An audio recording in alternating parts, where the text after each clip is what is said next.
Good evening, everybody. If you don't mind settling down, welcome to the DC Mayor Forum on Education. My name is Chris Sondrial. Okay, closer. Okay, my name is Chris Sondrial. I am a parent of a DCPS student, and I'm involved with the Ward 2 Education Network. Before we begin, I need to recognize a few groups that have sponsored this. The Ward 1 Education Collaborative, the Ward 2 Education Network, the Ward 4 Education Alliance, the Ward 5 Council on Education, the Ward 7 Education Council, the Ward 8 Education Council, Capitol Hill Public Schools Parent Organization, Empower DC, Education Town Hall, Teaching for Change, 21st Century School Fund, and the Senior High Alliance of Parents, Principals, and Educators. Thanks as well to the Thurgood Marshall Center and their staff for hosting us this evening. The aforementioned groups started to coalesce about the time we were all attending meetings about revising school boundaries.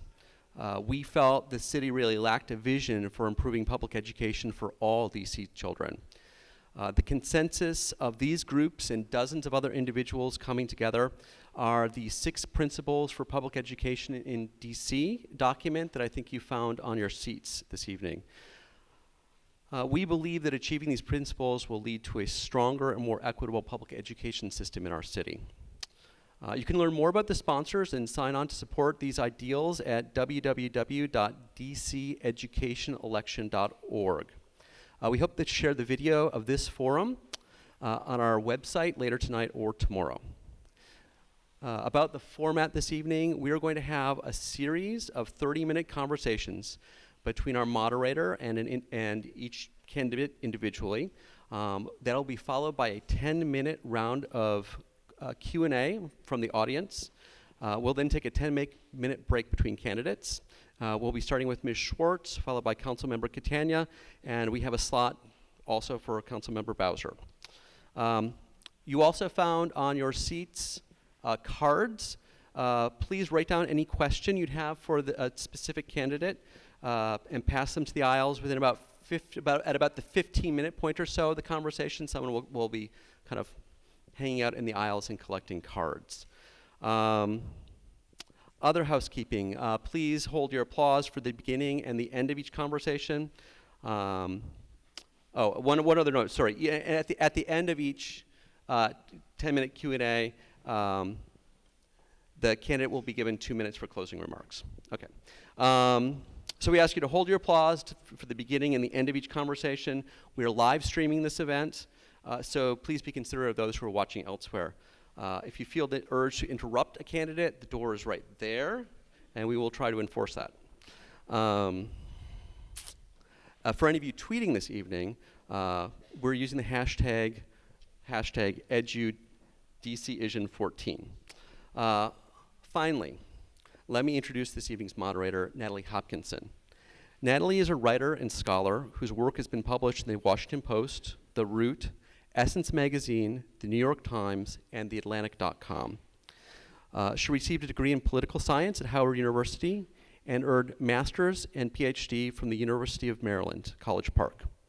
Her interests are diverse and eclectic, to say the least. Her latest book, Go Go Live, The Musical Life and Death of a Chocolate City, was named to Spin Magazine's Top 10 Music Books of 2012. Natalie and her family live in Ward 5's Bloomingdale neighborhood. So without further ado, candidate Carol Schwartz and Natalie Hopkinson.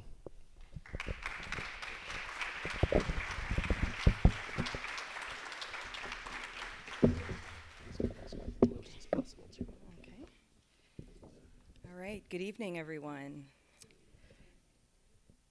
So I come to this forum as a DC resident. I'm a mom with 2 kids. They're 10 and 13. My kids' assigned elementary school was closed twice. When it was time for my son to begin middle school, there was none in the city that was required to accept him. We are also that DC family that spent 5 years on a waiting list for the charter school of our choice. And we are one of thousands of DC families that travel all over the city each day. We do stressful commutes far from our homes and jobs. We're always searching for a school home. We've tried DCPS, parochial, private charters, everywhere but our own neighborhood. So I'm looking for some answers about the kind of leadership that will see this big picture and do something about it. So let's begin. Well, Natalie, I'm sorry you've had such a bad experience. I fortunately, because we were able to work our way up, and by buying a one toilet house, our first house, and then selling it 5.5 years later for double, we're able to work ourselves up to a home a block away from Murch Elementary School, which has always been an outstanding elementary school. And so my children, one of whom is here somewhere, are all graduates of the DC Public Schools. They went to Murch, Deal, and Wilson. And even to the Department of Recreation run preschool programs where I volunteered. So we have not only talked the talk, but walked the walk. But we certainly had decent alternatives, especially at the elementary school level. The junior high school deal was far more challenging. Most of the families that we knew at Murch left at that point and went on to private schools. We stayed the whole course, and we were glad we stayed the whole course. It was so interesting that our children actually liked Deal better than Murch, and then Wilson better than Deal. So the opposite of what people thought. But they became a vast minority in both of those schools. So what is the path for you as you become elected mayor? What is the path to having that experience like you did for every single person, every ward? It's one of the reasons why I'm running, and I want to talk a minute, if I could, Natalie, about my background in education, because you will hear later about, this chairmanship of a committee. But I want to talk about, I'm a special education teacher by profession. I served 2 terms on the Board of Education, 1974 to 1982, where real change for the better took place. I first got on the Board of Education, as I said, in 1974. I said, I want to see the test scores. And our superintendent, Barbara Sizemore, said, we have no test scores. We have no standardized tests. And I said, well, why don't we do standardized tests? And she said, they're racist. And I said, well, it's a racist world out there, and it certainly was in 1974. And our children have got to be prepared to compete in that world. And we can't have them competing if we don't know what the news is, good, bad, or indifferent. So I immediately brought back standardized tests, stopped social promotions, brought back a basic curriculum, and created Banneker Academic High School, which was just this past year listed in the top 30 in the United States. So I have a real history of having affected good change, and our test scores rose. Unfortunately, over the years, it didn't stay that way. I also wanted to say I was the vice chair of the National Advisory Council on the Education of Disadvantaged Children. I was appointed by one president and kept by another president of the opposite party. And I was also vice chair of the National Commission on Time and Learning. And I've been a full-time consultant at the U.S. Department of Education in the Deputy Secretary's office. So I have a real solid background on education. And as I said, my children went nowhere but the D.C. public schools. I am very concerned about the disparity. Very concerned. Not only the schools where people want to send their children and feel good about sending their children, but also when you look at the test scores. They are very dramatic. And I want to close that gap. I've called for an office on disparity solutions, and that should be helpful in getting the kind of wraparound services to our high-need children. But I want, Natalie, for you not to have to travel, zigzag everywhere, wait on waiting lists, go through all this trauma. I want you to be able to have choices, because if you choose to put your child in a magnet school or a charter school or another school other than the one in your neighborhood, I want you to have those choices. But I certainly want your neighborhood school to be one that is a real choice for you. Well, I really appreciate the long the historic perspective that you bring to this, because that actually leads to my next question about, one of the issues is that we have two systems in near parity. 50% of, little over 50% are in neighborhood schools, and then the rest are in public charter schools.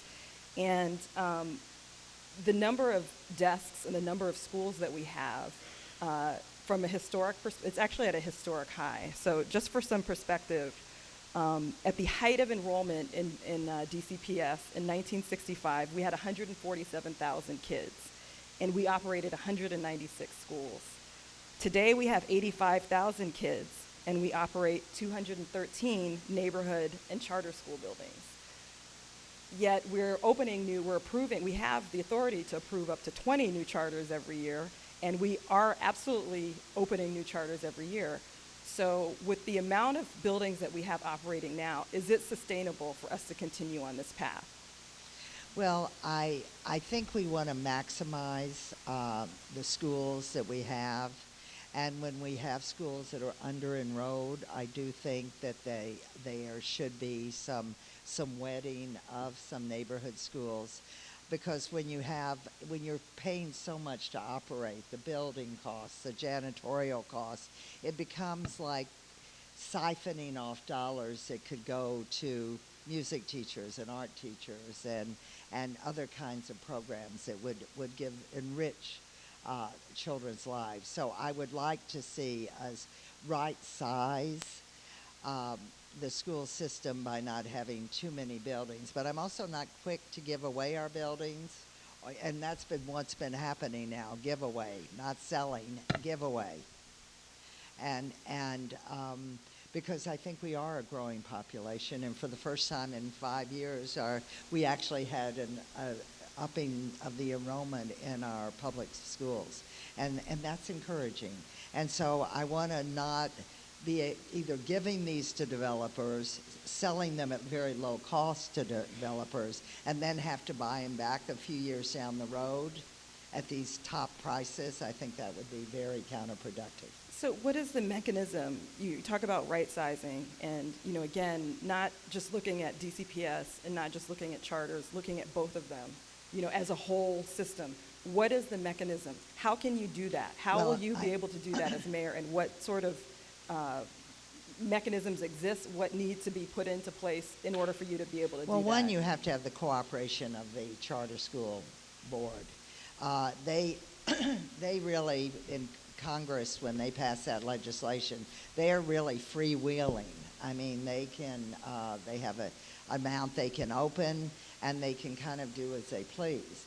I would like to have, and I welcome charter schools. I can tell you when they first started, because I was such a DC public school person, I really felt protective about the DC public schools, and I was not, a lover of them, and they were foisted upon us by Congress. And but now that they're here, I think competition is probably good. I see the public schools trying to improve themselves in order to compete with the charter schools, and that's healthy. But I really want to have more coordination with them, and I've actually met with some members of the board and their executive director to talk directly about better coordination. I mean, I think that the whole science program's a half a block from each other in one area of the city. I mean, that's ludicrous, and so I think there needs to be coordination. I also, when I met with them, talked about, I think there has to be more fiscal accountability too. I mean, we've seen there's been alleged thievery that we've read about, and then there's also been some proven. And since these are DC taxpayers' money, I think that there has to be accountability. And so I talked about that as well. And I think they are more open now to having better coordination, as well as maybe more accountability, because I think they see where these overlaps, where they don't make sense, are not in either their interest or in our interest. Well, see, the question I have about that is that, and we heard that, and I really encourage everybody to read the responses from all three candidates to the questions that were laid out by this parents group. because everybody seems to agree that there needs to be more coordination, but how do we make that happen? Well, I There's right now where it's out of the bottom of their heart whether they decide to compete with what is essentially their competitor, and the competition is getting incredibly nasty. As I said, we are saturated with buildings right now, and there is a death battle for resources, for enrollment, and for the resources that follow with enrollment. So how do we expect these competitors to play nice and be together? Well, I think, listen, it would depend on the board and the executive director and the members of the board. And so, as you said, how do you really make it happen? I think you go back to Congress and then you say, listen, it was one thing to get this started. It's another thing now that the DC public schools are improving. Charters now make up 44% of DC public school kids are in charters. And so I think that we can tweak and ask Congress to tweak that bill. And I'm going to say tweak now. I mean, maybe we'll want to do more than just tweak, but I think tweak now, we would be able to accomplish what we need to accomplish. Do you think that we've gotten the amount of standardized testing that we do and the stakes that are attached to those tests for teachers, for schools, for communities? Are we getting that right now? I think no. I think we're actually too much teaching to the test.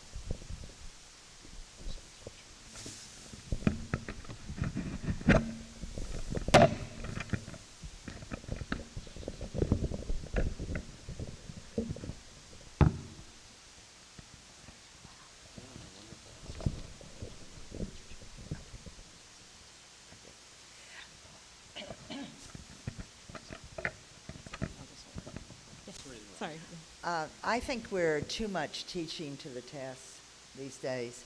I think that, teachers are being evaluated so much on what the test scores are that I see people leaving the profession. They're nervous wrecks. They can't even be creative. Children can't even be creative.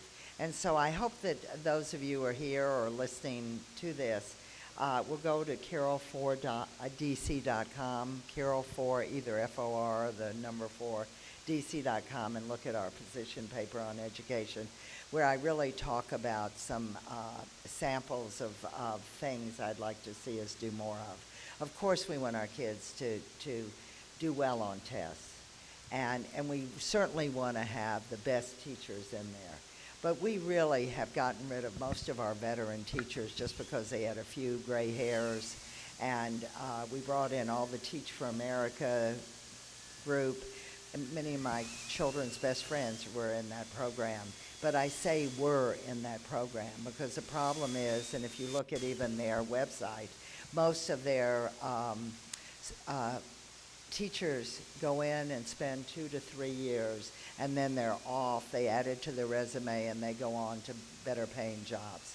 And I really want to have a cadre of teachers who are in the profession for the love of teaching, and not just the love of teaching to a test, but the love of using their ingenuity and their creativity to advance children's lives. And again, so what is the mechanism now for encouraging other ways of evaluating schools? Like, how do you change? Right now, Well, I think baked in the policy that tests have the stakes. And we are alone in D.C. for the amount of weight that we put on those tests. I know, and I don't think it's healthy. I don't think it's healthy for the students. I don't think it's healthy for the children. It's not healthy for the administrators either. They're leaving. Our retention rate is terrible. And this turnover, constant turnover, is not going to be in the best interest of our school system.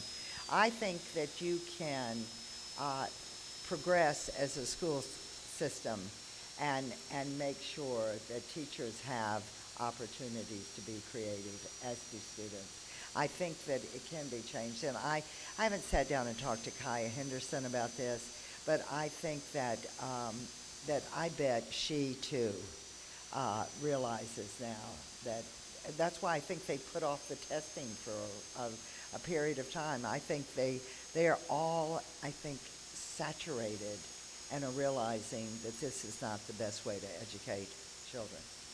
So how does that translate into policy? Like, how do you make that priority adhered to throughout the Well, system? there's And we're been talking about also, not just talking about DPS, we're also talking about the charter sector as well, which, so we're looking at it as a whole. How do we reflect those priorities? Well, I think, there was a mayoral takeover, and therefore the mayor is in charge of education. I would certainly express, and I think those of you who've known me over the years know that I'm not shy about expressing my opinion, and also usually prevail. So would you undo some of the evaluation systems that we have now? Well, I think I certainly Teachers? expressed my concern about it, Natalie, but I would want to work with the chancellor in moving us to more creativity and not just teaching to the test. What do you think about the chancellor? Like, how do you evaluate her tenure? Well, listen, I certainly like her style better than Michelle Rhee's. I thought Michelle Rhee, I'll never forget that picture of her, in the magazine with the broom, and boy, she put it to use. And I tried to tell her when she was there that, there's a way of doing evaluations of people. Just because you can just throw them out without evaluating them doesn't mean you shouldn't try to do an evaluation, even if it's a quick one. And she was just intent of getting rid of the old and bringing in the new. And and I think it made it very difficult to work with her. I think Kaya Henderson certainly has worked better with the community, and I think certainly wants to improve DC public schools, but I think she also is willing to have some input from parents and members of the community as we work our way through all of these issues. Are you satisfied with the transparency of DCPS and charter school budgets and their school policies in general? Are you satisfied also with the mechanisms for community input into both systems? Well, I think the ombudsman's position being filled now, for a while it wasn't there, I think it's certainly a good start. I think that the DCPS, really tries to be more transparent. Now, whether that needs working on, I would certainly want input from the community on that. But I think the charter schools, I don't think there's transparency at all there. And that's why I said I think there should be some accountability, financial compatibility, as well as other types of accountability when it comes to the charter schools. Even though they can operate independently, since it is the taxpayers' dollars, I think we have a right to know what's going on. There needs to be transparency, and we need to have an opportunity to look at those budgets real well, especially when these charter schools, some of the managers are starting their own businesses and then making off like bandits with those businesses. So according to an OSSE study that was released, thousands of students are transferring during the school year for a variety of reasons. Sometimes it's voluntary, sometimes it's involuntary. It could be discipline, family, or other challenges. So one really notable thing that came out of that study, the office does not know where these children go, what happens to them. So what do you think needs to happen? Like, what would you do as mayor in order to be able to track each child that's in the system that we're making these investments in, and making sure across neighborhood, charter, whether they're voucher, any publicly funded students in the city, how will you track these children so that they make it all the way to graduation?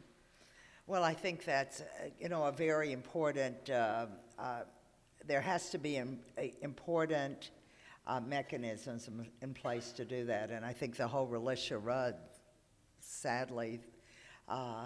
incident sadly shows us how a child could be missing from school and nobody's looking and nobody's reporting on it.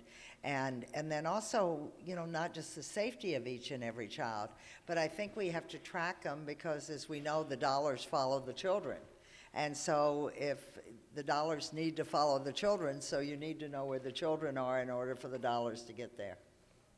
But not always. They don't always follow the children. So, for instance, if you begin a school year and the student is there at count time and they're not there they've left the school for whatever reason when it comes time for standardized testing, that money does not follow that child where they've gone. So, that's, one of the issues what would you do about that situation as mayor? Well, I did say that the money should follow the child, but of course it could mean a teacher would have to leave in mid-year. So I know it can't be as literal as I said it, but I do think if 20 children leave a school, that's a teacher. That teacher maybe needs to go elsewhere to follow those children. And according to published reports, so we also touched on this issue of teachers, 25% of principals leave each year, and 50% of new teachers leave after 2 years, and 80% leave after 6 years across both the charter and neighborhood schools. And it's the worst in high poverty areas. So what steps would you take to stabilize that picture? Well, I've always thought that, my children and they were pretty close in age. The girls were only a year apart in school, and my son was 2 years after. And there were veteran teachers that my kids loved. The oldest one loved, and the second one loved, the third one loved. And that was really like a family environment in many ways. And so this retention thing is not just talking about numbers, it's also talking about the lives of these children and these schools, the stability of these schools and the camaraderie and family relationships that are established when people work together for a long period of time. So this whole retention issue is scary, actually. But I think it's all this teaching to the test, and if you don't do this, you're gone. Or people are actually, I see people talking who are teachers that are literally shaking. They're young people. They shouldn't be shaking at 25, 30 years old, and they are. And we need to get a whole core of new teachers and make them feel valued. Not frightened, but valued. And when I was on the council before, I had tax credits for teachers that wanted to live in the city. And then I've also called in my position paper for different kinds of ways of letting teachers know they're valued, helping them furthering their education, for example. And either through loans, interest-free loans, or actual scholarships. And so depending on how long they have been with us and how much time they will commit to staying with us. So I think there can be incentives to let people know, not just that bonus where they have to give up any kind of tenure rights or any kind of security rights, but also ways of letting them know they're valued along the way. So we've had 7 years of mayoral control, and so we've had a chance to sort of see how that policy plays out. And what sort of victories and what things do we need to work on as far as the achievement gaps since we've been, in this era of mayor-controlled schools? Well, listen, I think the achievement gaps, let me address those directly. What I have done in my position paper, which I hope you will read, is an all-out call to service for retired educators. And we have a lot of them in the District of Columbia, and we have a huge number of them throughout the region. And so I would do a call to service for them, and I would do background checks on each of them, and I would bust them in. And I think, in the underachieving schools where we have a lot of high-need students, I would bring a cadre of retired educators in to work with these children individually. And we would bring the buses, you know, like from Tyson's Corner and Prince George's Mall and Montgomery Mall, and we would bring them in, and then we'd have vans to have them go out to each of the schools. A lot of times people are well-meaning and want to do something, but they're afraid of the neighborhood. Even if they can find the neighborhood, they can't find parking. Where are they going to park?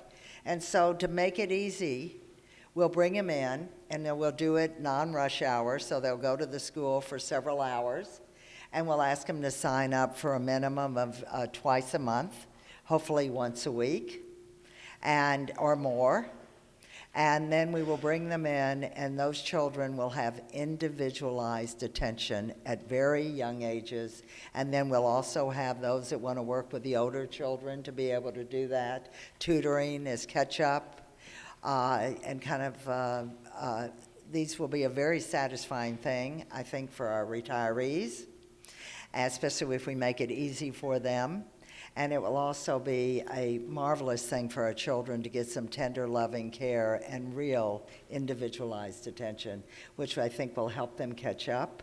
And then we will not have to have this gap go on forever. So those are one of the approaches. I'm also going to turn the high-need areas where there are an enormous number of high-need kids, make wraparound services at those schools. And so that they have all kinds of programs on evenings, weekends, adult education for the parents, because sometimes the parents need to catch up on their own skills. And so those are just some of the things I would do to try to bridge this huge achievement gap. So our city is changing. It's becoming more racially diverse, and our neighborhoods are becoming more racially diverse. So that's one of the opportunities that has presented itself because of gentrification. So with our neighborhoods becoming more diverse, how do we capture this moment to have more diverse schools? Thus far, that hasn't tracked. No, I agree. And I listen, my children and we as parents wanted the diversity that the public schools had to offer. And they are the better for it. I mean, they are the most adaptable humans, and I mean, they're just unselfish, caring people. And I don't know if that would have been true had they been educated differently.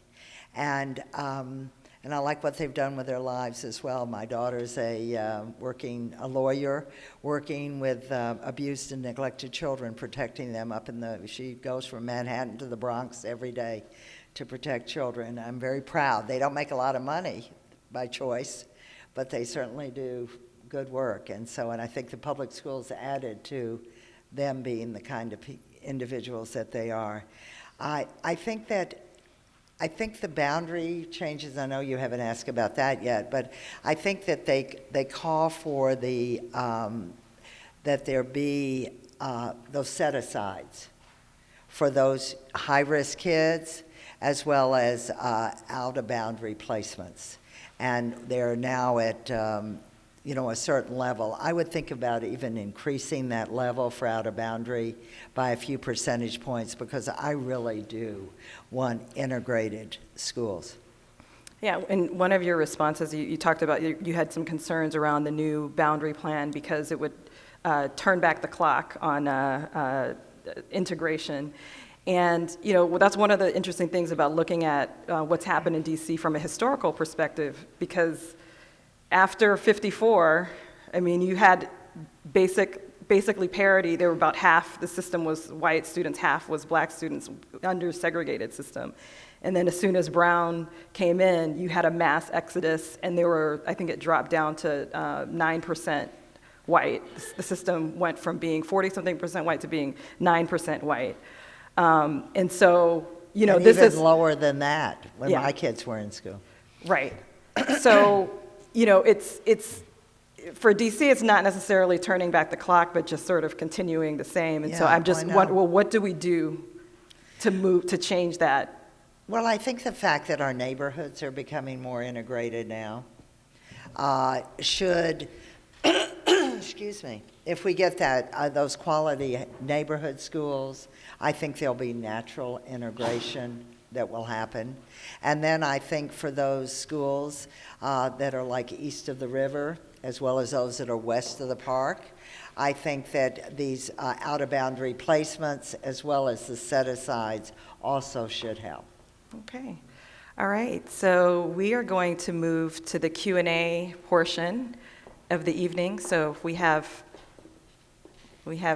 questions from the audience. So this question is about a lawsuit. What is your opinion of the lawsuit that the charter group of Washington Latin Eagle Academy have filed to force more funds for the charter sector and less for DCPS by mandating mathematical parity? Well, listen, I don't like being sued, having the city, the city sued, and so I know they've had questions about the equity of it all, but I think there's some reasons in the past why the city has said that it is inequitable with the charter schools. But now that's in court, I don't want to really say much more about that than what I just said. Okay. What support would your administration provide for adults in basic education? Over 60,000 adults lack a high school diploma, and over 90,000 adults read below a fifth grade level. Where do they fit into your education plans? Well, listen, this isn't new news. Even when I chaired the Committee on Public Works and the Environment, every time I found extra money, through some area of those departments, I would always direct them to adult education at UDC. I didn't earmark my friends. I would only earmark our own university to do more adult education. I know adult illiteracy is a huge problem in this city, and it's something I want to address with these community schools, which I talked about earlier. Okay, this question is about discipline. So DCPS currently overuses their power to suspend students for minor infractions, and because of this, many students are pushed out of school. What is your plan for handling school discipline policies? In DCPS elementary, I'm not sure. Yeah. I have the question. Yeah. Listen, I've always thought that suspensions are really like rewarding bad behavior. Because you've been bad in school, you can now be just home. And that, to me, is rewarding bad behavior. So we did do something years ago, and I liked it, and I would bring it back if the chancellor, and I could agree to that. And as I said, the mayoral takeover, the mayor is in charge as far as I'm concerned. So I hope that my policies, not only hope, but will intend for my policies to prevail. And that is, I would like to have in every ward a school or a program or a place where suspended children would gather and continue their education. I don't think it's fair for the behaving students to constantly be disrupted by the non-behaving students. But I do think, so it won't be a country club like being at home watching television. It'll actually be working, and you won't be with your friends or your neighbors, but you'll be working very hard. And so maybe the next time you go back to your school after your in-school suspension, maybe you'll behave well enough to want to be able to remain at the school with your friends and your neighbors. So how would that plan work on the charter schools, the independent charter schools that are operating? Well, listen, those are our kids. If they want to take their suspended children and put them in our schools, that would be fine too, as long as we got the money to cover them. Okay, so this question is another governance question. So why do the charter schools have a board while DCPS does not? Will you have that as part of your tweak for the charter law? Well, listen, I don't know if you all know this, but I was one of the 2 votes against the mayoral takeover. And I was, not because I didn't want to see reform and betterment of our school system. In fact, I'd worked all of my professional life on the betterment of education. But we are such a city deprived of democracy. And I hated to see our other elected body, the Board of Education, be just appointed by the mayor, pushed asunder, have no responsibility to speak of. And I hated that. And so I voted no. Only 2 of us voted no, Phil Mendelson and myself. But I did ensure that we went back to an elected Board of Education, and that it be by ward, not 2 wards put together, as had been done in the Anthony Williams stage, and so that we now do have an elected Board of Education. I know they only have some responsibilities over state Board of Education functions, but in my perfect world, they would have more to do than that. Okay, here's another question. In many high-poverty elementary schools, students only get 15 minutes of recess. Do you agree with this DCPS policy? Well, I want kids to have activities and be able to do physical activities. So I want them to have physical education and music and art and lots of time to kind of stretch not just these muscles, but other muscles. How will your support for, or continue support for early childhood education and school readiness funding? What specific steps will you take to ensure investment in early learning? Well, listen, even when I was on the Board of the Education in the dinosaur era in the 1970s, we had preschool programs. We were the only school system in the country that had preschool programs. And I was an advocate of that then, and I certainly supported universal pre-kindergarten when I was on the council. And I'm glad that we're moving in that direction. I've also called in high-need areas that we would take children even younger than the ones we take now. Most of the students I teach are ages 16 to 20, but read on an 8th grade level at best. What are you going to do about improving literacy? Well, I think, as I mentioned in our community schools, we're going to have literacy programs for adults. We're going to have people that dropped out of school. We're going to have renew your education, even if you're kind of that in-between age.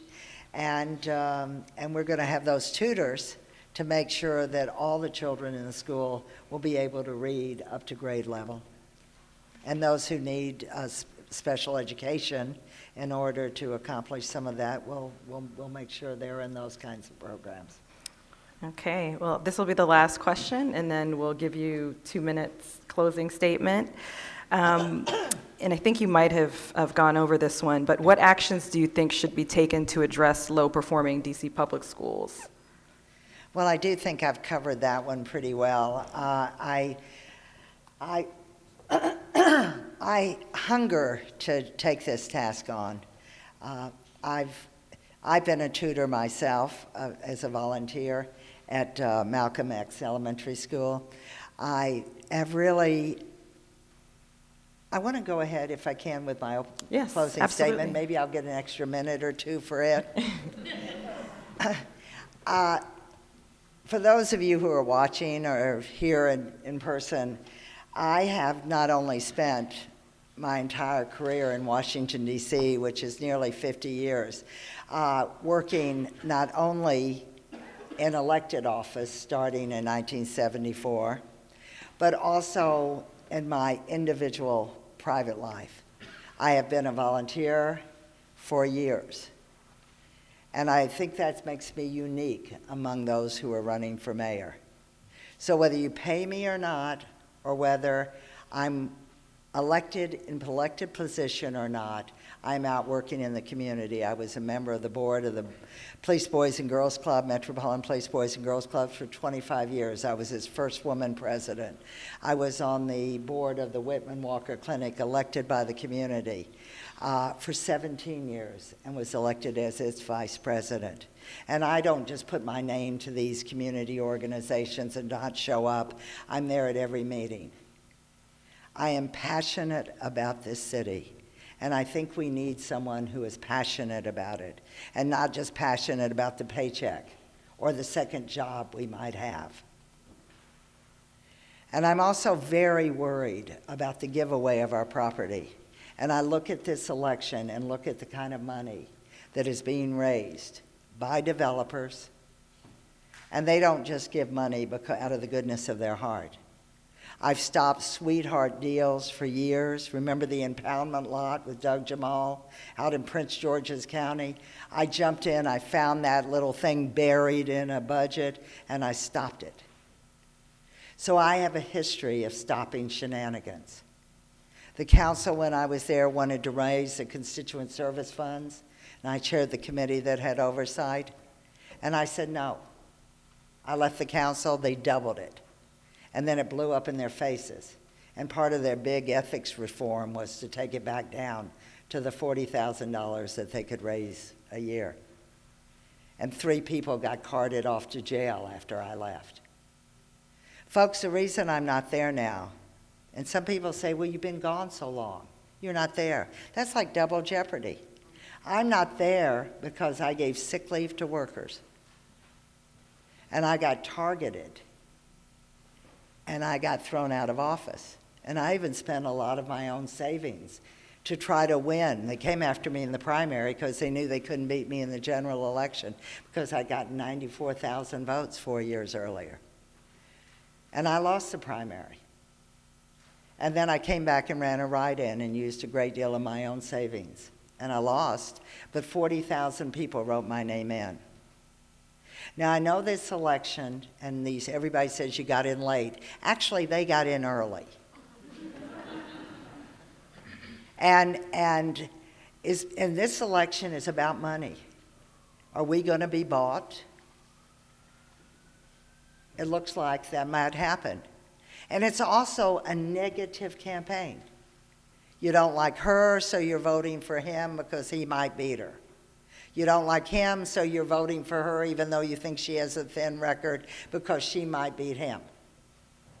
How about voting for someone who has a very thick record of working for the city, making it better, always doing so in an ethical manner, and who can win if everybody who voted for me once before when I ran for mayor join with everybody who didn't vote for me but wish they had of, who joined together with those who miss me now that I was no longer in office because I lost because of giving sick leave to workers. So if all of you join together and vote for me, I can win, and we can move our city forward, and we can actually have fun while we take care of our homeless, do affordable housing, educate our children, and have good services, and keep our taxes as low as possible while we do all that. Thank you very much for having me this evening. Thank you. Thank you so much.